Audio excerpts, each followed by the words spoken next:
Hey guys, welcome to Red 50. Thank you for tuning into another video. If you're new to the channel, thank you for stopping by. Make sure to subscribe and hit the notification bell so you don't miss out on future videos. So, welcome to the second episode of Sunday Scoops, where we bring you all the latest news in the car industry. Alright, so we're gonna get right into the video. Alright, first though, we've got some EPA range on the Ford F-150 Lightning, which if you didn't know is the EV truck for the Ford F-150.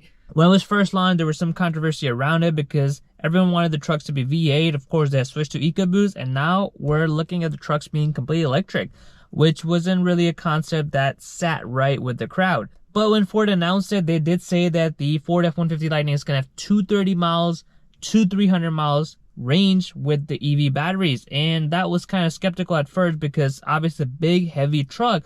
Well, Ford delivered on their promise. The standard model is going to have 230 miles of range, while the extended range battery is going to have 300 miles range. It depends on the trim actually, because it can go up to 320 miles for Pro and Lariat, but if you get the Platinum, it's going to be 300 miles. I would have to guess it probably has to do with the weight. But all in all, it's very exciting news for the Ford F-150 Lightning. The MPG looks really good for such a heavy truck with the standard and dual batteries. Sticking to Ford's theme, well, Ford also announced that they're gonna have 7 new EVs in Europe by 2024, which obviously means that they can start coming to US eventually. So Ford's EV plan basically has these 7 new EVs. 3 of them are gonna be, crossovers, while the other 4 are gonna be cargo version, basically they're passenger vans. But it's exciting to see that Ford is investing into the EV game.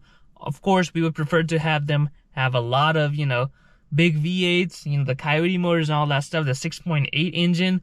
But all the profits from the EV can trickle down because Ford did say that they're going to continue production from the engine vehicles, such as the Mustang and Bronco. They're not going to be switching them to EV right away. Of course, the transition is going to happen sometimes, which I don't know how I feel about it.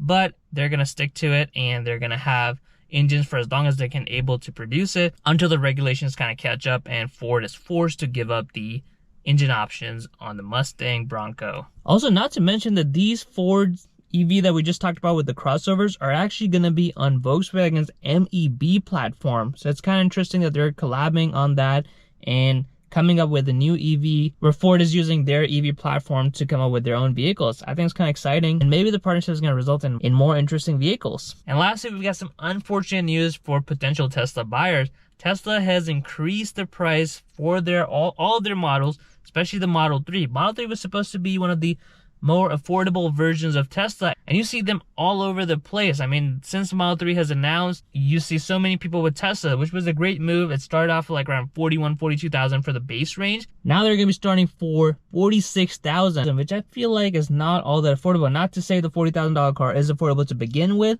but at least given that it was an EV, it kind of made sense for people who wanted to get something new. Instead of going for the luxury route, they went for 40. But now you're coming up with the 50,000, you're still basically in the German luxury category for the compact sedans. And I feel like in terms of the interior and the features offered on those cars compared to Tesla, it's going to be a little bit hard to sell, but only time will tell. Well, guys, I hope you enjoyed this Sunday Scoop episode part 2. If you enjoyed it, make sure you smash that like button. Comment below what are your thoughts on these news. And as always, subscribe to Red 50 for more content.